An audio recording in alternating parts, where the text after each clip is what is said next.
We are treated like a doormat in my husband's family, and my mother-in-law refuses to have a grandma day with our children, so we are moving states away and never coming back. My mother-in-law lives less than 10 minutes down the road from me. At first I was so happy. She and my eldest son had a great bond. She would have him over to spend the night once every few months. I had twin newborns at home. Once they got older, she would take one kid at a time to do activities about once a month or so. I thought she was doing what she could to help me. I was grateful. Then my sister-in-law had a baby. My kids only exist on holidays now. All of a sudden my mother-in-law is over at my sister-in-law's house cleaning, gardening, babysitting if her daughter wants to do literally anything. She's cooking for them, bringing them treats, and inviting them over to have pizza and movie nights. My sister-in-law works. I'm a stay-at-home homeschooling mom and I run a small business. I watched my nephew and then niece when she was born from said sister-in-law during the shift overlap of my sister-in-law and brother-in-law, until I asked to get paid. Then I was fired. My mother-in-law started to get Thursdays off at her work, so she invited my sister-in-law over from the moment she woke up to spend the whole day over there as free babysitting. She gets to nap, and she gets to eat lunch and dinner there,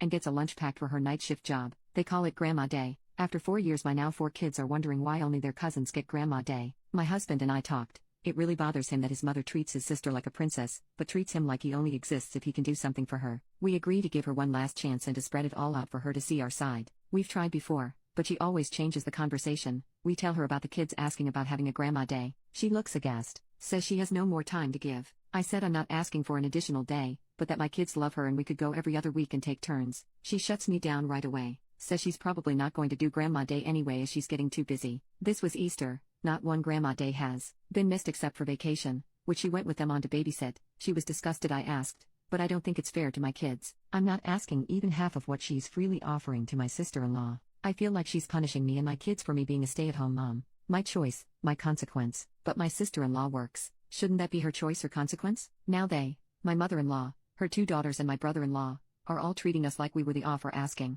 Update 1 year later.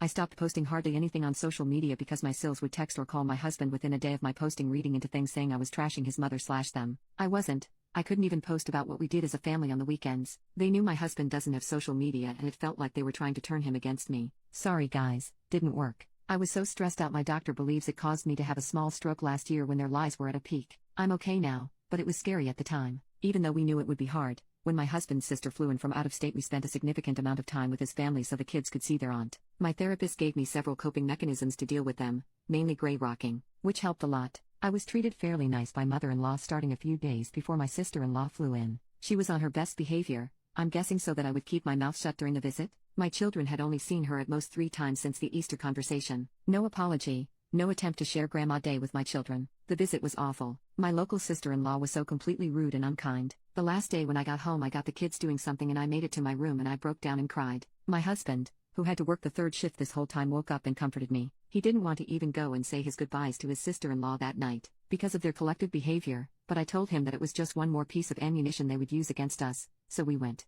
About a month later I wrote an unrelated caption on a picture about how healing hurts. Nothing personal, just how when you grow you see things a bit clearer and how it can hurt, but that it's worth it in the end. My husband's sister, who lives far away, started texting him and me the next day about how that's a slam to their mother. I had never once said anything bad about my mother-in-law to anyone ever. The most I ever did was post anonymously here on Reddit or talk to my husband. So guilty consciences read into it. My husband brought up how he agreed with my post, and that he felt the same way. She went nuclear. That conversation ended their relationship. In this time they saw my Reddit page because I wasn't hiding anything and wanted her to know our side, seeing as she had only heard one side. She still took mother-in-law and sister-in-law's side. Baffling. I know. Thanksgiving is cancelled. Lol. My husband got a text from his mom that she was canceling Thanksgiving. He called her bluff and said she didn't have to cancel just to hide the fact that she would still have her golden child and her family over. We just wouldn't come. We had a small family Thanksgiving, and our 14-year-old said it was his favorite Thanksgiving ever. We didn't attend Christmas either. The smoke settles. Unbeknownst to me, my husband had gotten an opportunity to apply to a new job within the same company he works for. He had gotten several before,